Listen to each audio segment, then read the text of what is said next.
forgot to turn the mic on, so I'm speaking for Marty.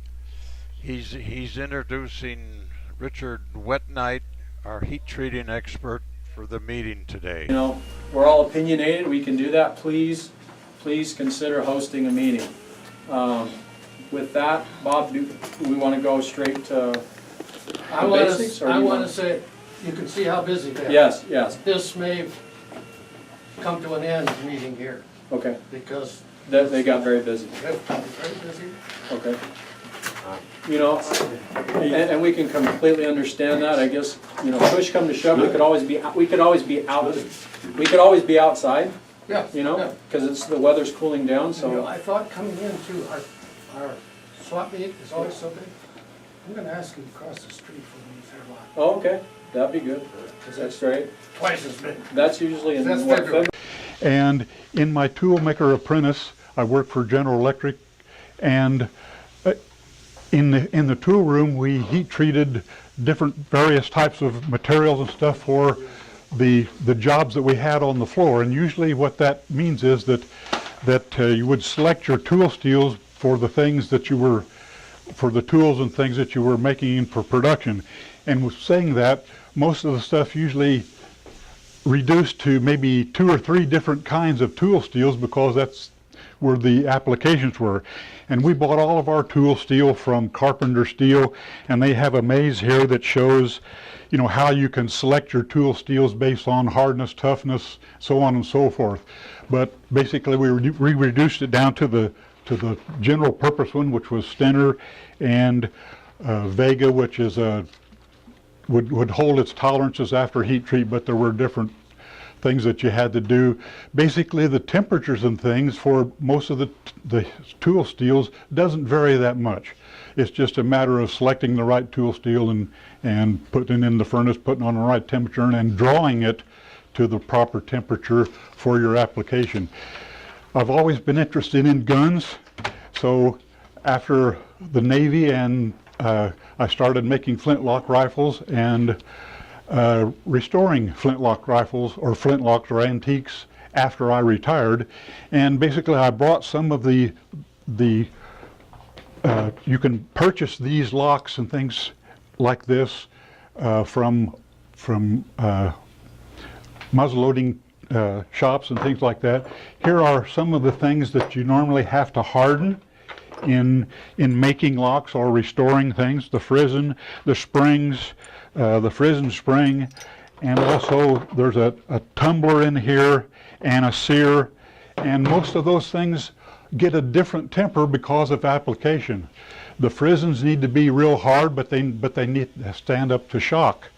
The springs need to be tempered to a spring temperature with some flexibility. The sears need to be hard and don't have much shock to them, so you need to be able to bring them to the temperature, quench them, and then draw them to the proper hardness for those. I went on the internet to try to find some information as I could. The most important thing though was that I remembered by doing it by hand. I don't have an oven to do this, so now then I use a torch to do it. And in doing so, they've changed or related temperatures to color. If you're colorblind, you're in trouble.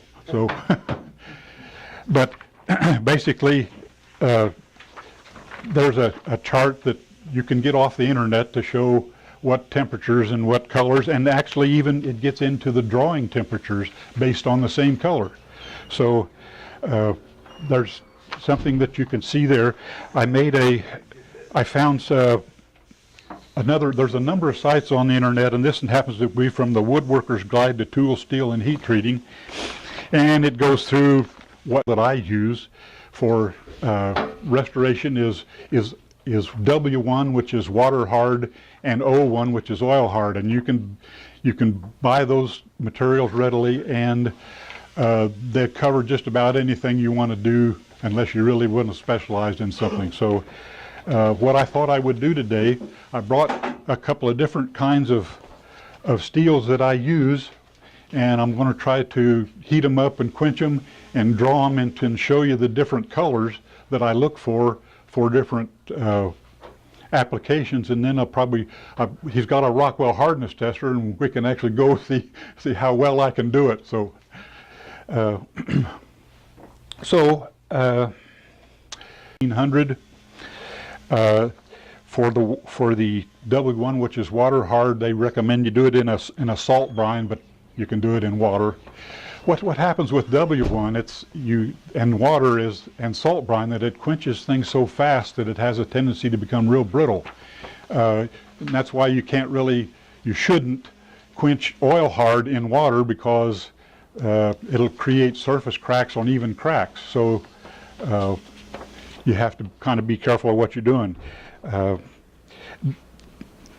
then the O1 of course gets quenched in oil, and it shows here the drawing temperature in degrees in Fahrenheit, what Rockwell hardness they should be for both of them, and basically a little chart here that shows the color that you should have for those basic things, such as knives and you can speak to the knife thing. You know you've reached heat treat temperature when the steel goes non-magnetic. Yes, there's a fairly good show I watch on TV. It's called Fire and Iron. The guys are knife makers, and bend it.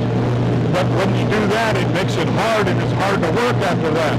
And if you look at some of those leaf springs up there, being able to get the little hook and the bend and the tab in the right place and so on, it's almost impossible. So what you have to do is kind of make the spring, bend it, and then work it after it's bent, or after it's bent. So what I've got here is a piece of spinner that I know is a piece of tool steel. I think this is either oil hard or water hard, and this is a piece of O1. I'll try to heat them up and quench them, and then we'll polish them up and see what kind of hardness comes out.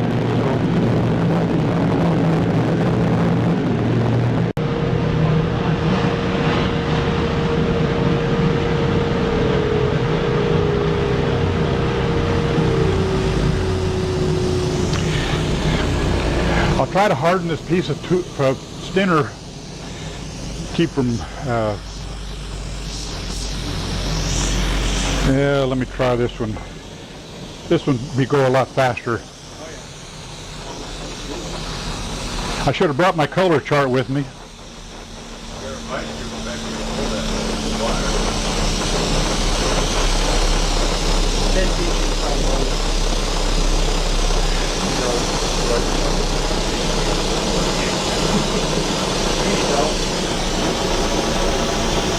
We missed the color. Yeah, what color did you get there? Was that reddish orange or? Well, there's a whole lot of different kind of reddish oranges. Could you do that again?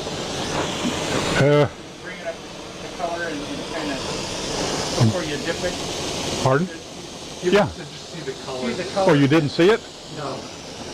So you had it on the edge portion. Oh, I'm sorry.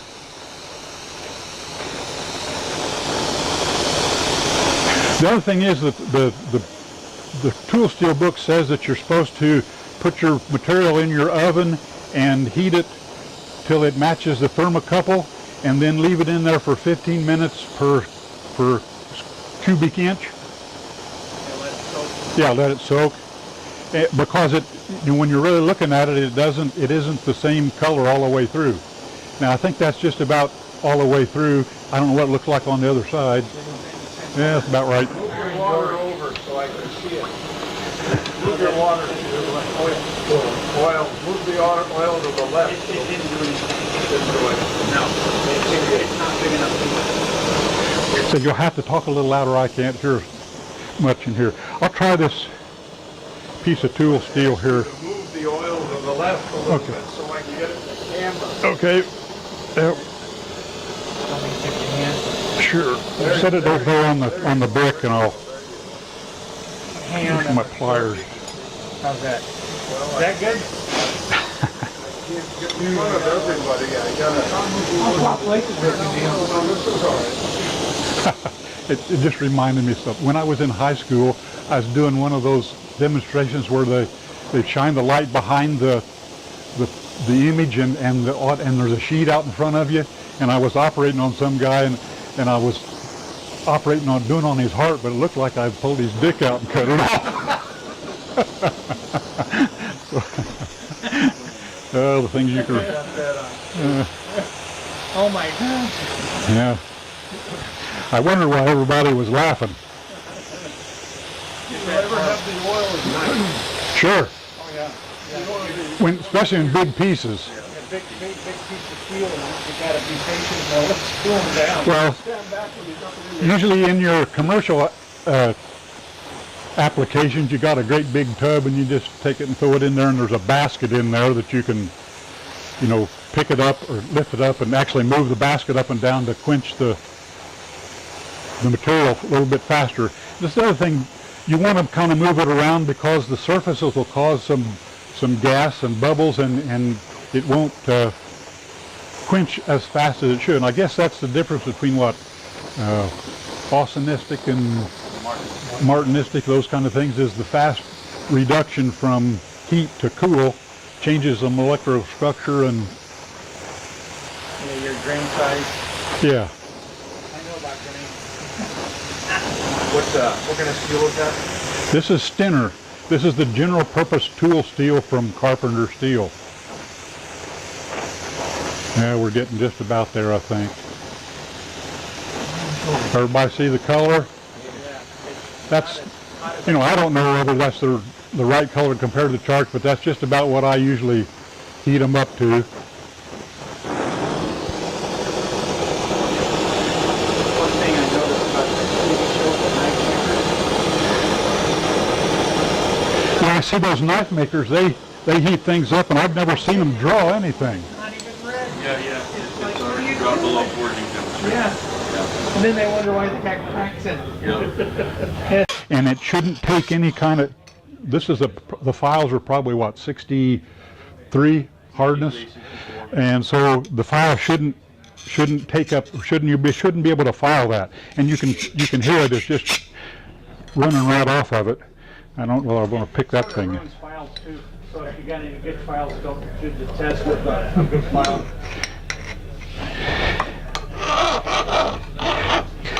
And some tool steels will have a kind of a, what do they call it? Not a film, but a coating, a softer cover, or crust, I guess that's it, that you need to grind off. So, and they're kind of a specialized stuff. They might be cause a harder parts, but you have to rework.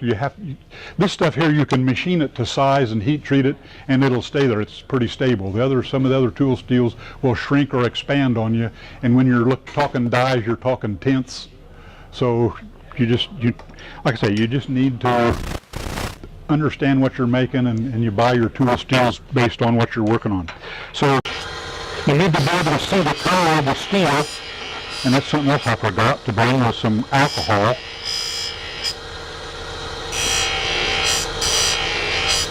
Actually, I've made little bitty springs for flasks that are like little bitty rings, springs, and I've been heat treating them up, and I've dropped it on the floor and it just shattered. You know, it was red hot, and that's a start over. You do this just to shine the material up so that you can actually see.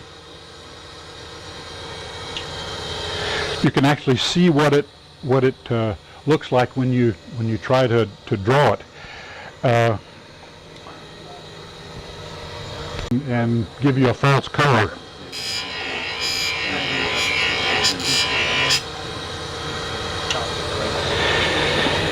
And I'll try to do this one. It's not hard. Well, have you ever tried to make a French round movement click spring? No. Oh, being like a snap hands? No, this is a little teeny tiny 20 thousandths V spring with a block on one. Well, is turn the heat down so that, you know, when you wave that around, that this kind of licks the part instead of, and what'll happen, the heat will go to the thin part, so you start on the thicker parts first. And I'm going to try to figure out, you know, do it, you know, I just kind of start licking that till it, well, I can't see it from, I'll take it to a little bit darker straw so I can, if I can see it. And for woodworking, you want straw. I got to turn it down here where I can see it.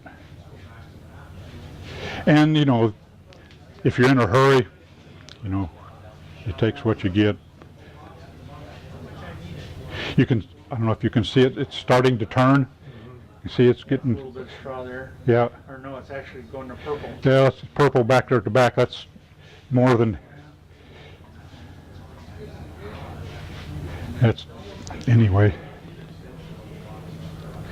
Yeah, we ought to go check it and see what the hardness is. You know, it still has its color. Which, well, I'll check it way out here on the end where it got the least amount. These work. Slide in, Jerry. There you go. Did you do it yet? Nope. Okay, I need to.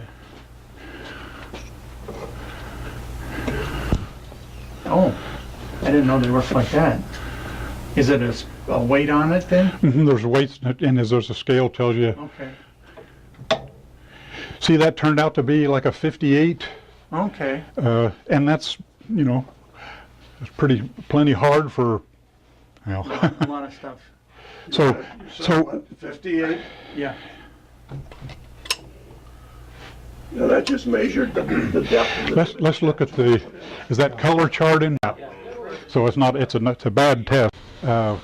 Light straw down through the browns, the purples, the grays, and then back up to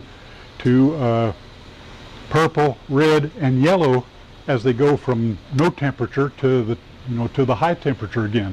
So what you'll see here is when you draw this to a spring temperature, and it's a, you know, it goes past the purple into either a light purple or the dark blue is where they recommend that you take springs to, but I usually take them just a little bit past that so that I know that hopefully they won't break. So that's what I'm going to try to do here. So Richard, you're going to soften it back up again? Is that... Well, what I'm going to do is it's still hard right now. It's still at the, what was it, 60, 57 or 58? Yeah. What I'm going to try to do is get it to spring temperature. What was that? I don't know whether it was in the 40s or what it was. We'll see on the chart. I can't remember what temperature that was. I just know the color. So you're going to go just slightly past blue? Well, yeah, if you can watch it, you can see it. I'm going to hurry. You can draw it, you can do it back here and let it run out. See it changing? Mm-hmm. See it right there, it's already past, it's either probably got to the, see the purple, yeah, and the blue and the light blue? But I want to get it out there where it's hard. The blue is past purple, right? Well, see, it's going from that light straw to the purple, and it'll get into the dark blue. Oh, okay. So it's purple first and then blue. Yeah, you'll see it. You just look at the color chart. See how it's getting dark blue out there. So, you know, I'm doing it too fast. It might actually be better to use like a propane torch, huh? Well, probably depends on the thickness. See there, it turned blue. Yeah. Yep. The hardening. Yeah, I think that's about where I want it.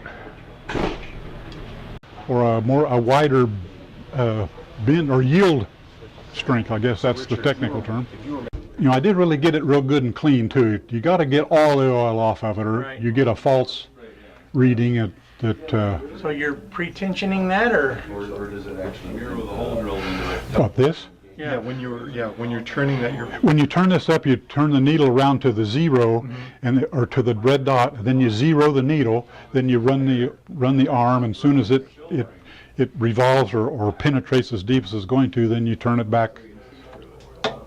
And see, that's a 56. Was Where's it our- critical how many times you cranked down No, the... see how I'm raising that up? Yeah. Now watch that little needle. Okay, I didn't even notice that. Yeah, I was looking at the big one. And for different metals and things like that, it'll, you know, either the depth or the height or something, it'll change. And then you just get that thing going, let that weight back there makes the needle or the diamond penetrate. And then once that stops, or once this stops, and see right there's a little bit softer out on the ends. That's 50, That makes sense. 55. With a torch, that makes Let's go look at the chart and see what Okay. 55 relates to in the temperature. Richard, what was the hardness? It was 55. I had a 57 and a 50. Had a 57, I think, right there, and or a 56 and a 55 right there. It didn't soften it that much.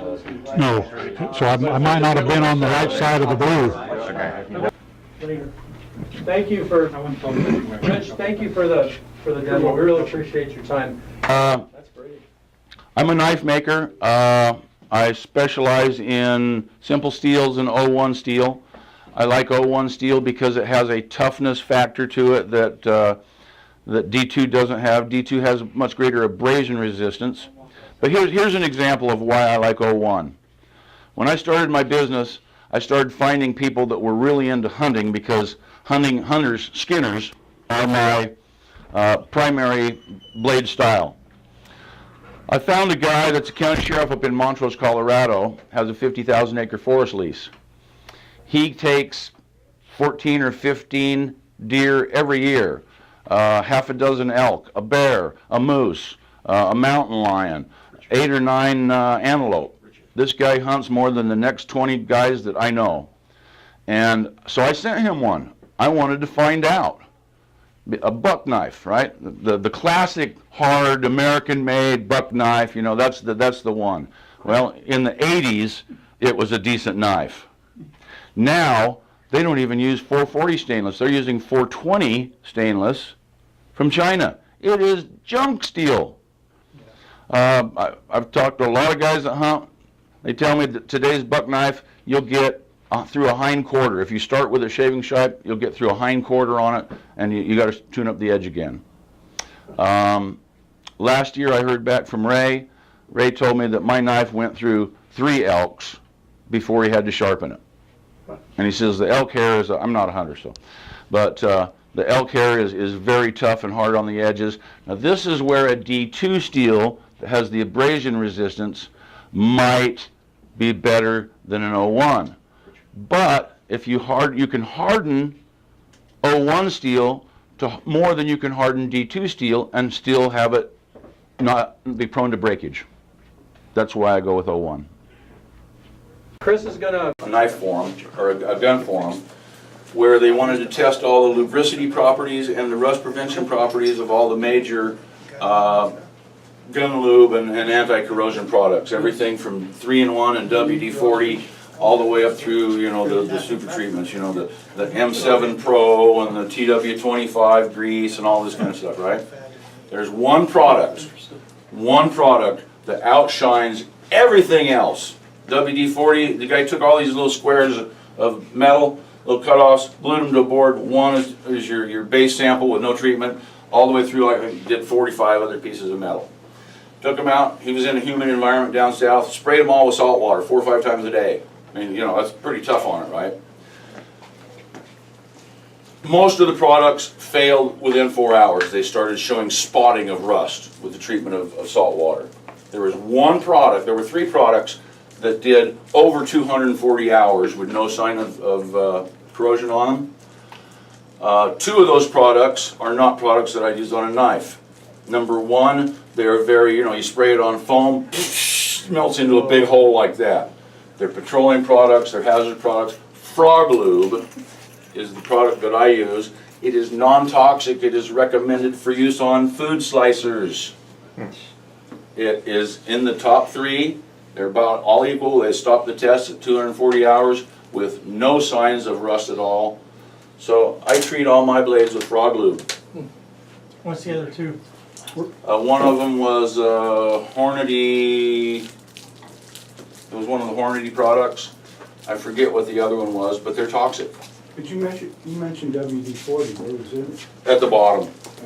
Now there is another WD-40 product called WD-40 Pro, and it made it to about 160 hours. It still didn't rank up with the Hornady One Shot was the name of that. It still didn't meet it was half of what Frog Lube does. But Frog Lube is, so I ordered a little bottle off of eBay, a 4-ounce bottle for $12, you know, twice a year, and I put 1 drop, spread it around, 1 drop, spread it around. I can leave that sitting in front of the swamp cooler in the garage for months. Wow. Never a trace of anything. Question, will it stop rusting, or will it just? It will prevent rusting. Okay. Once the rust has got into it, you need to buff it out and get past the rust. Okay. You ever tried G96? Haven't. Just that tip alone for Is it non-toxic? Can you eat it? I probably have. That's another story. I might have a misunderstanding. When we get into heat treating, the soak time, we've all heard of soak times. Soak times become very, very important with the complex steels. A 10 series steel, a simple steel, you get it to non-magnetic is usually where we go to because it's simple, right? I keep a super magnet on the side of my forge, and as soon as I'm getting color in it, then I start checking it. And I'll put it back in for a minute and I'll check it. And there's a phase change in there where the steel goes from strong magnetism, where you can barely pull the magnet off of it, to where it gets weak magnet, and then it's like putting it on a piece of cardboard. What temperature would that be? With the simple steels, you're looking 1,500 degrees. Most of the steels I use are in the 1,500 degree range. The A series, the D. Does that change with different steels? Yes, it does. Yes, it does. A series, D2 in particular. Some of the other higher chromium steels like to go up about 1,900 degrees, 1,800 degrees. Most of the stainless steels are up in the 1,900 degree range, and very difficult to do. They like to be soaked at, a pre-soak at 1,500 degrees for 20 minutes. And when you get the complexity in the higher chromium steels like stainless, that doesn't mean 1475, it doesn't mean 1525, it means 1,500 degrees. And then of course your soak time varies with the thickness of the steel. Knife steels are all pretty thin, so we don't have to do, we're not looking at 15 minutes. Even though we might have a big piece, it's still thin. So then with the complex steels and the stainlesses, after your 1,500 degree soak time, you've got to take it up to 1925, for example, for 440C stainless. And this all has to happen in an oxygen-free environment. So I don't do stainless steels. I do tool steels. Another thing, just before I go into the heat treating on that, one of the big problems in hardening knife steels and mini steels is as the steel, we might know this from welding, okay? What's the purpose of flux on a welding rod? Anybody know that one? You keep the oxygen out of it. Creates a dense cloud of smoke, pushes the atmospheric gases away from it, because steel in a liquid or plastic state will actually absorb oxygen out of the air and create porosity and bring carbon out of the steel. Okay, that's what the scale is after you heat a piece of steel, is carbon coming out of the surface of it, leaving you a softer skin. In the knife making business, we use several different kinds of compounds. Probably the most well-known one is called Turco, and it's a liquid, and you dip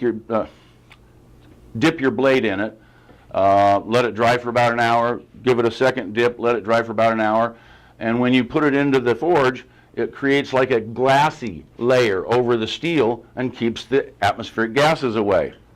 Also in the forge, you'll bring your forge up to temperature with a hot oxygen to fuel mixture, and then I'll close off my air intakes on it so that I've got a rich mixture and not all the gas is burning in the forge until it leaves the throat and gets air again. So I'll have a red flame, or sometimes a little bit of blue in it coming out of the front. That tells me I'm running a rich environment, and I can put my knife in there. It's going to prevent oxygen from leaching the carbon to the surface of the blade in the form of scale. Back to 01. 01 is my favorite tool steel. D2, for example, has a much higher abrasion resistance, but it doesn't have the toughness of O1 steel. O1 steel, D2, you can take an edge. There's a thing we do called the chop test, okay, to verify the condition of our steel before we put scales, handles on it, and ship it or sell it. Go through a 2x4 sideways with big, hard machete-type swings. If that blade has any deformation in it, if there's any rolling or curving of the edge, or if it chips, we didn't get our heat treat right. O1 has characteristics where it allows you to maintain more hardness than you can have with D2 and still pass that chop test, because the D2 has better abrasion, but it doesn't have the toughness that O1 has. So O1 is my favorite steel. Something that I learned fairly recently, I've been using O1 for about 1.5 years now, and I've got some pretty good heat treats out of it. I know about the soaking temperatures, but just recently I started, rather than putting my blade into the forge, and we know about keeping it out of the direct fire, but just it's hotter than I need, and I was getting a lot of surface scale, a lot of decarbonization on it. So a while back I started just holding it in front of the forge where I have my rich flame coming out, which is full of fuel still, so there's no air in it, no oxygen in it.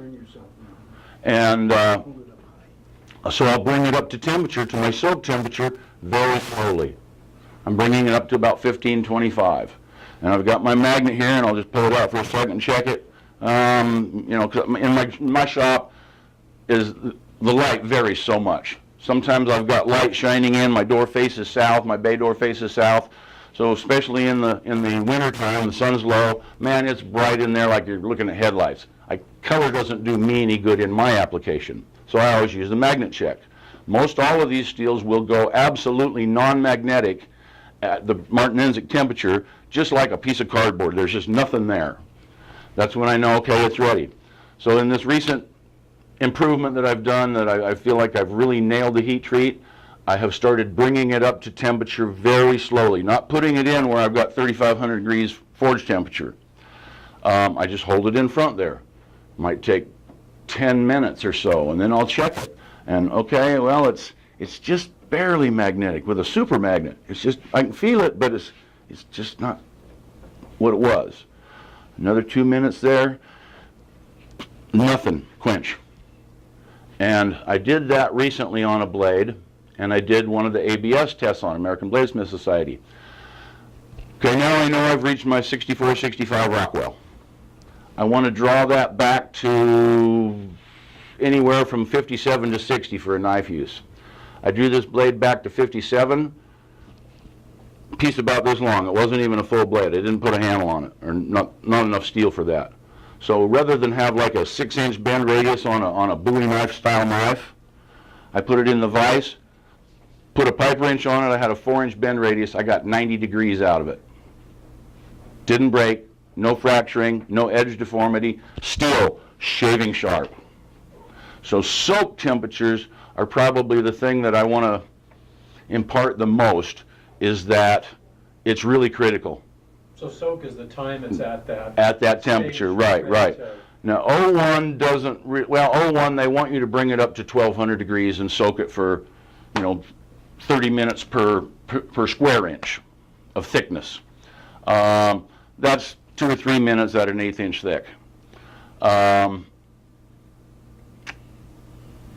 using this slower heat in front of the forge, where I'm not in the 3,500 degree yellow hot, bright yellow hot, almost white temperatures, just that gradual, I'm coming up through that soak temperature. I spend enough time at that soak temperature. Now, how does hardening work, and why do we need a soak temperature? Is there a problem with keeping it at the soak temperature too long? No. At the soak temperature is fine. So it's a minimum of this? Yes. Okay. Once you get it up to your Martensite temperature, you're like 1,525 degrees for the O1 steel, then you become crucial. Even in an atmospheric controlled environment, still you're going to have migration of the carbon to the surface. So why is soaking important? And how do we do hardening? What is hardening? Okay, and in the complex steels. We've got all these different elements in there, chromium, molybdenum, some of these, sometimes nickel, some of these elements have very tightly bound electrons in their atomic structure. As we get up to the liquidous or plastic state of the steel, they start to swap and share electron orbits, the valence. And it has to sit there long enough at the soak temperature and at your heat treat temperature for this to happen, or you don't get the toughness out of your steel, and you may as well be using 1095, which makes just as hard a blade, but it doesn't have the physical strength, the toughness that we need in tool and die making, knife making, things of this nature. So soak temperature is just critical. Soaking is just giving enough time for... Degrees, I can leave it at 1200 degrees overnight. It's not going to hurt it. I cool it down, it's going to be, well, if I don't quench it, if it just cools down, it's just going to be a same factory annealed steel that I purchased. Now, I just recently, yes, sir. You mentioned a minute ago about Came back, it didn't hold at 90, it Correct, came back. correct. It came back.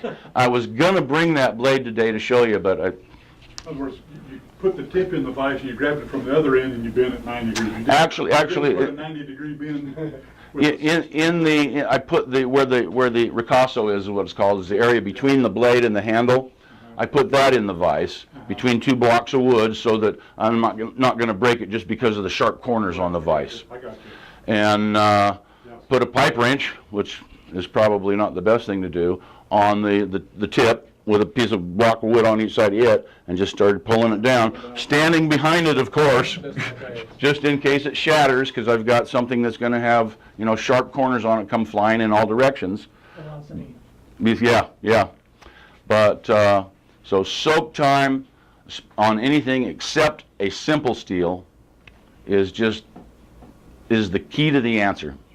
That's what it is. And keeping oxygen away from it once you reach heat treat temperature, hardening temperature, is just really important.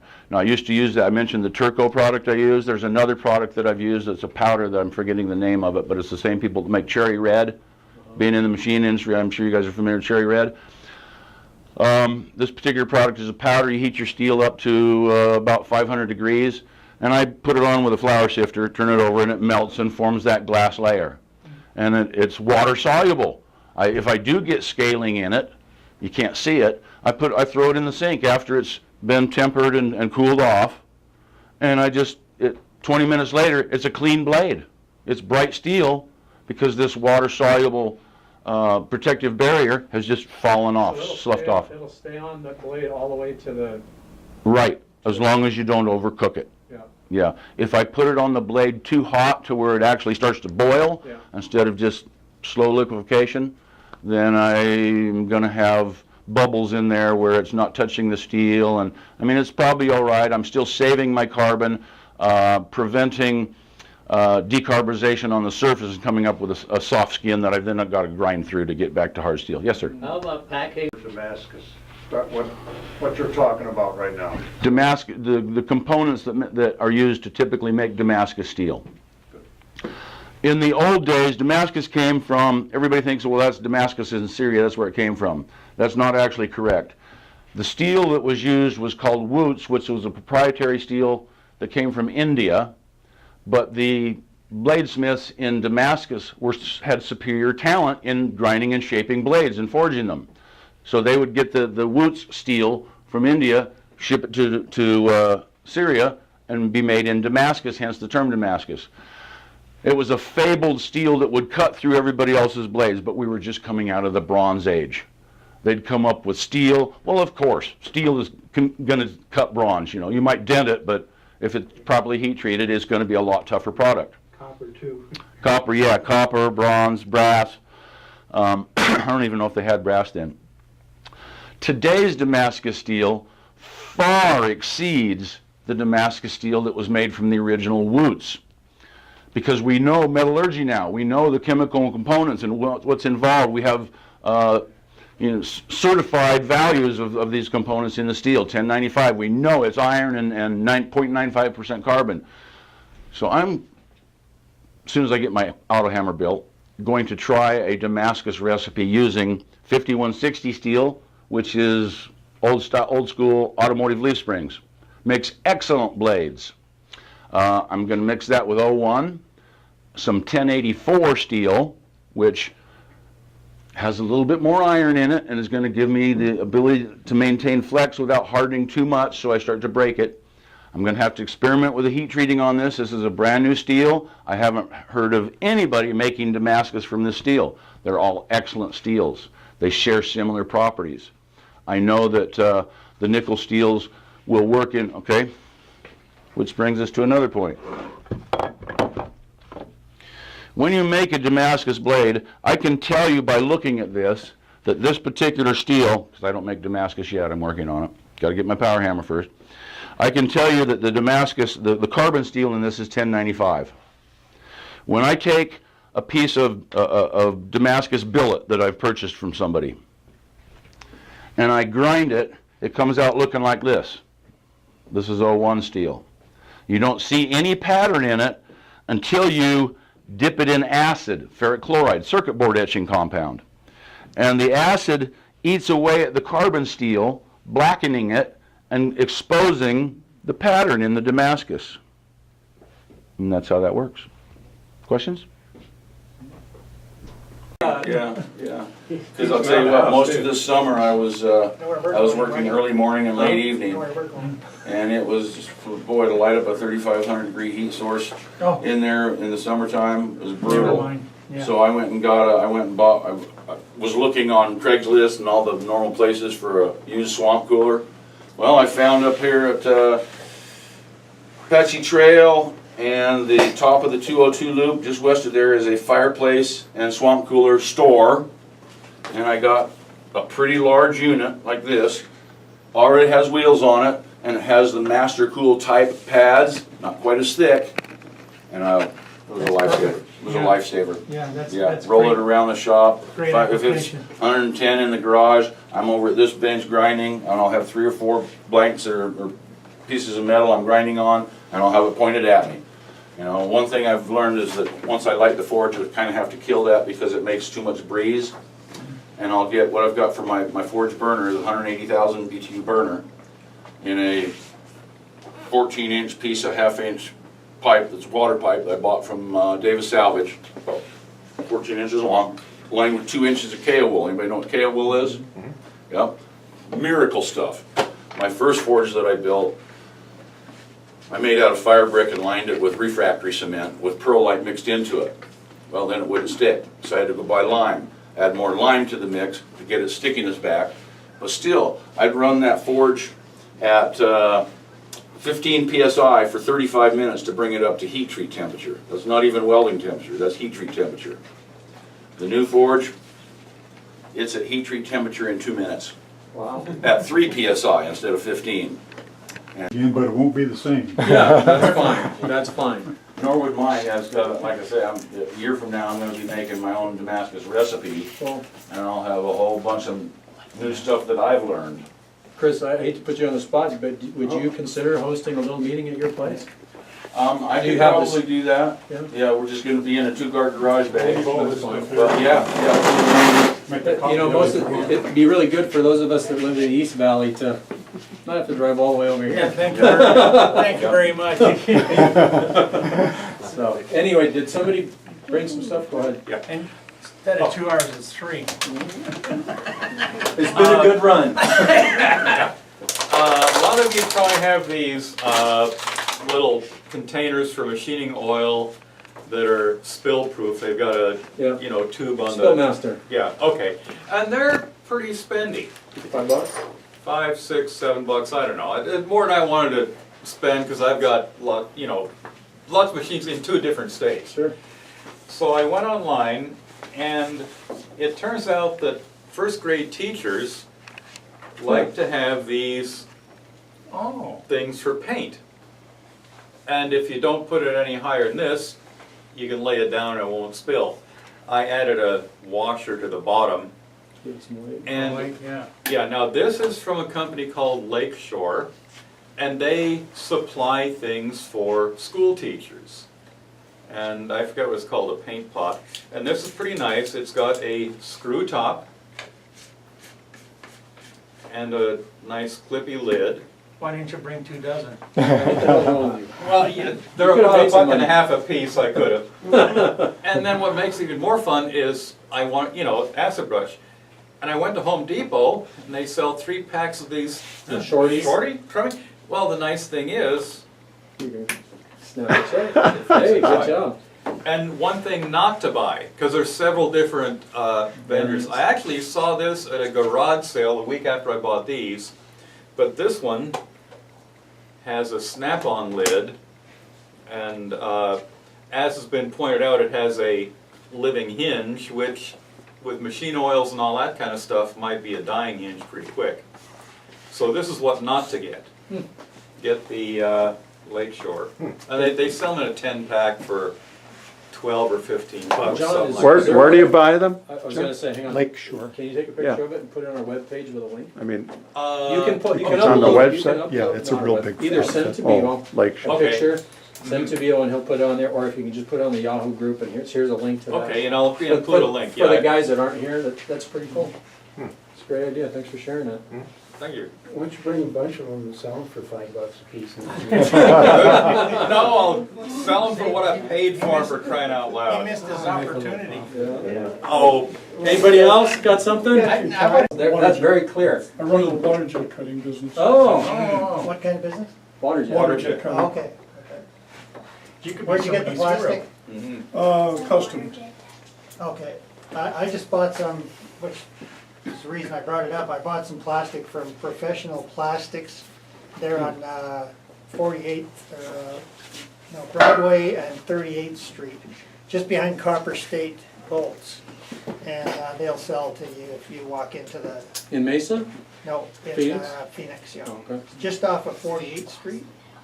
So do you they go sell down- it in less than 4x8 sheets? Yeah, I actually did some lighting in my kitchen, and they cut the pieces for me. They were 8 feet long, 5 inches wide, Uh-huh. and they cut 4 pieces for me. It was $100 for the 4 pieces. They also have the acrylics for machine guards. So you can buy sheet plastic and make your own enclosure for your milling machine or your lathe or whatever you want. What's that company again? Professional Plastics. You gotta upload it or send it to Bevo so I can. put And it they're on the over Facebook by page. Copper State? It's on, it's right behind Copper State off of Broadway and 38th Street. Yeah, turn south on 38th Street.